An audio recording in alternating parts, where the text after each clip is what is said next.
दोस्तों, यदि आपका income basic tax exemption limit जो कि 2.5 लाख रुपए है से अधिक है तो इनकम टैक्स रिटर्न सबमिट करना आपका एक दायित्व है, आपकी एक लायबिलिटी है। आपको इनकम टैक्स रिटर्न सबमिट करना ही चाहिए। लेकिन यदि आपका income basic tax exemption limit 2.5 lakh रुपए से यदि कम है तो आपके लिए इनकम टैक्स रिटर्न सबमिट करना कोई दायित्व नहीं है, यह आपका एक अधिकार है। दोस्तों, काफी ऐसे मेरे मित्र हैं जो यह मानते हैं कि हमारा इनकम काफी कम है, हम टैक्स के दायरे में आते ही नहीं है, तो हम इनकम टैक्स रिटर्न क्यों सबमिट करें और क्यों एक्स्ट्रा बर्डन पाले। तो दोस्तों, मैं आपको यह बताना चाहूंगा कि इनकम टैक्स रिटर्न सबमिट करने से काफी ऐसे एडवांटेज है, काफी ऐसे बेनिफिट्स हैं जो केवल इनकम टैक्स रिटर्न सबमिट करने वालों को ही दिया जाता है। अगर हम इनकम टैक्स रिटर्न सबमिट नहीं करते हैं तो ये बेनिफिट हमें नहीं मिल पाएंगे। दोस्तों, मैं हूं विकास शर्मा, आप देख रहे हैं मेरा YouTube channel the tax master. चलिए शुरू करते हैं। इनकम टैक्स रिटर्न सबमिट करने का सबसे पहला और सबसे बड़ा एडवांटेज तो यह है, यदि हम किसी भी बैंक में लोन लेने के लिए जाते हैं या किसी भी फाइनेंशियल इंस्टीट्यूट में लोन लेने के लिए अप्लाई करते हैं तो बैंक या फाइनेंशियल इंस्टीट्यूट के द्वारा पास्ट 3 ईयर का ITR फॉर्म मांगा जाता है। दोस्तों, यह 3 इयर्स का ITR फॉर्म एक्चुअली में बैंक या फाइनेंशियल इंस्टीट्यूट हमसे इसलिए मांगता है क्योंकि उन्हें हमारे इनकम को ही देखकर यह निर्धारित करना रहता है कि वह हमें कितने का लोन दे एंड कितने का EMI निर्धारित करे जिन्हें हम आसानी से पटा पाए। तो दोस्तों, इसके निर्धारण के लिए इनकम टैक्स रिटर्न मांगा जाता है। दोस्तों, अभी के जनरेशन में लोन लेना एक हमारी आदत से बन गई है, या फिर चाहे हमें कार लोन लेना हो, बैंक लोन लेना हो, पर्सनल लोन लेना हो, बिजनेस लोन लेना हो या कोई एजुकेशन लोन लेना हो, उसके लिए इनकम टैक्स रिटर्न सबमिट करना अनिवार्य होता है, इनकम टैक्स रिटर्न का फाइल देना अनिवार्य होता है। दोस्तों, दूसरा सबसे बड़ा एडवांटेज यह है कि यदि हमें अपने TDS का रिफंड प्राप्त करना है, कटे हुए TDS को वापस से यदि हमें प्राप्त करना है तो उसके लिए इनकम टैक्स रिटर्न सबमिट करना अनिवार्य है। दोस्तों, यदि किसी भी बैंक में हमारा कुछ सर्टेन अमाउंट डिपॉजिट है, चाहे वो सेविंग बैंक में हो या FD के रूप में डिपॉजिट हो, यदि उससे हमें 10,000 रुपए से अधिक एनुअल इंटरेस्ट प्राप्त होता है तो बैंक एक सर्टेन % TDS काट कर गवर्नमेंट के पास डिपॉजिट कर देता है। दोस्तों, यदि उस कटे हुए TDS को हमें रिफंड प्राप्त करना है तो हमें इनकम टैक्स रिटर्न सबमिट करना अनिवार्य होगा। दोस्तों, यदि एम्प्लॉय है और एम्प्लॉयर के द्वारा हमारा कोई एक्स्ट्रा TDS डिडक्ट कर दिया जाता है, हो सकता है उन्होंने ATC का कोई पेपर डिसअलाउ कर दिया हो, HRA को डिसअलाउ कर दिया हो और उसके कारण से हमारा एक्स्ट्रा TDS काट लिया हो, तो यदि हम उस कटे हुए TDS को रिफंड प्राप्त करना चाहते हैं तो हमें इनकम टैक्स रिटर्न सबमिट कराना जरूरी होगा, अनिवार्य होगा।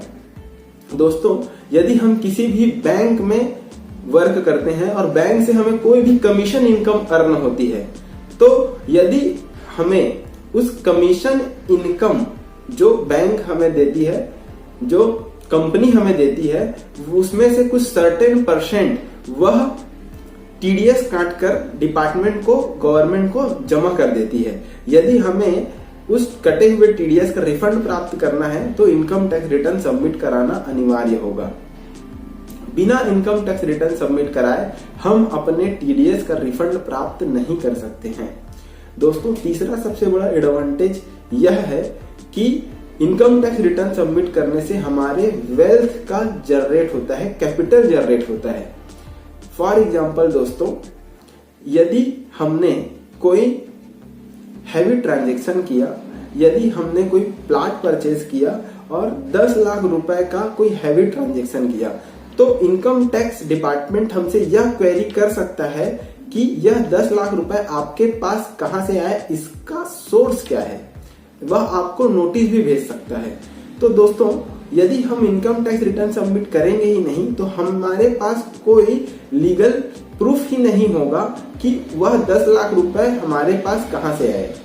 यदि हम इनकम टैक्स रिटर्न सबमिट करते हैं, मैं मान लेता हूं आपकी इनकम अगर 20,000 रुपए पर मंथ है और हम एनुअल 2,40,000 रुपए अर्न करते हैं, तो 5 सालों में ही हमारा जो कैपिटल है वह 12 लाख रुपए व्हाइट मनी जनरेट हो जाता है, जो कि on recorded income tax return file में रिकॉर्डेड है।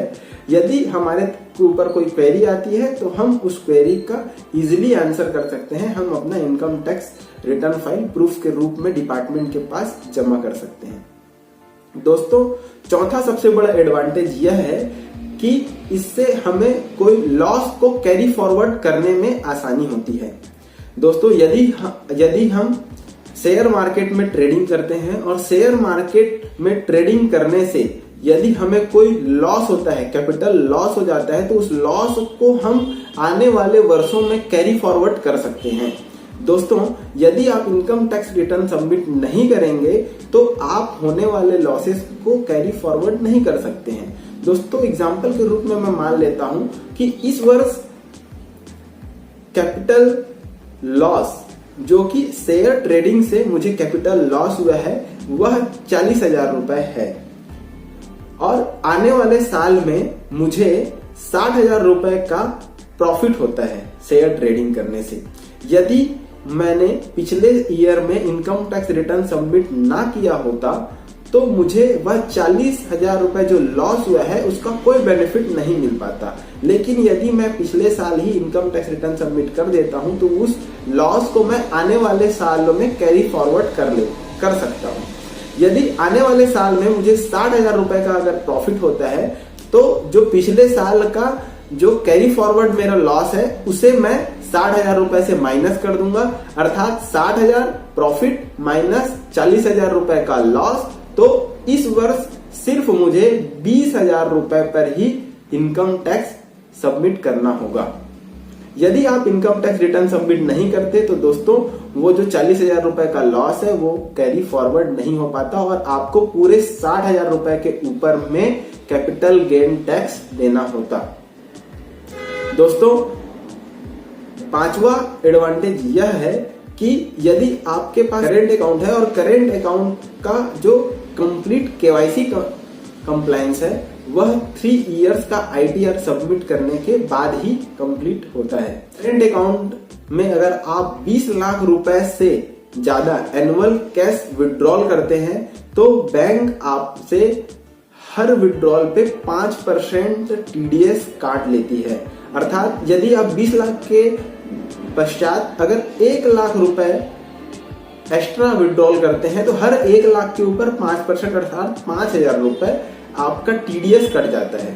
यदि आप इनकम टैक्स रिटर्न पिछले पास्ट 3 इयर्स का सबमिट कर देते हैं बैंक के पास में तो 20 लाख रुपए से अधिक भी यदि आप कैश विड्रॉल करते हैं तो कोई भी टीडीएस नहीं काटा जाता है।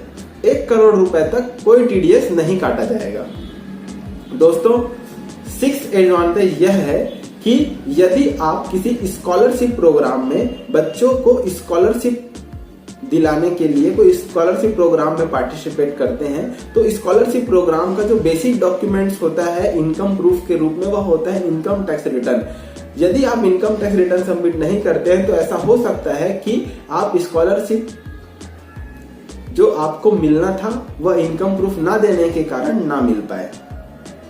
दोस्तों, यदि आप वीजा के लिए अप्लाई करना चाहते हैं, फॉरेन जाना चाहते हैं, फॉरेन ट्रिप में जाना चाहते हैं तो वीजा के लिए जब आप अप्लाई करेंगे तो जो बेसिक डॉक्यूमेंट्स होते हैं तो बेसिक डॉक्यूमेंट्स में इनकम टैक्स रिटर्न फाइल जो होता है वो मैंडेटरी होता है। इनकम टैक्स रिटर्न सबमिट नहीं करेंगे या कोई फाइल आप अप्लाई नहीं करेंगे वीजा के लिए तो हो सकता है आपका वीजा कैंसिल हो जाए। तो दोस्तों, ये सारे बेनिफिट्स हैं जो सिर्फ इनकम टैक्स रिटर्न सबमिट करने वालों को ही मिलते हैं। जो इनकम टैक्स रिटर्न सबमिट नहीं करते हैं उन्हें यह सारे बेनिफिट्स नहीं मिल पाते हैं। इसीलिए दोस्तों, मैं आपको यह सजेस्ट करना चाहूंगा कि आपका एनुअल इनकम कुछ भी हो, आप अपना इनकम टैक्स रिटर्न जरूर से जरूर रिटर्न सबमिट करें इवन मैं तो यह भी सजेस्ट करूंगा कि आप अपना इनकम टैक्स तो रिटर्न सबमिट करें ही, साथ में फैमिली मेंबर्स का भी इनकम टैक्स रिटर्न सबमिट करें, ताकि सभी का वेल्थ जनरेट हो पाए, सभी का एक वाइड मनी जनरेट हो पाए, ताकि कल के दिन में यदि हम कोई हैवी ट्रांजेक्शन करते हैं तो उस ट्रांजेक्शन को जस्टिफाई कर पाए, हम उसका प्रूफ दे पाए कि यह अमाउंट, सर्टेन अमाउंट हमारे पास कहां से आया। दोस्तों थैंक यू, जय हिंद, वंदे मातरम।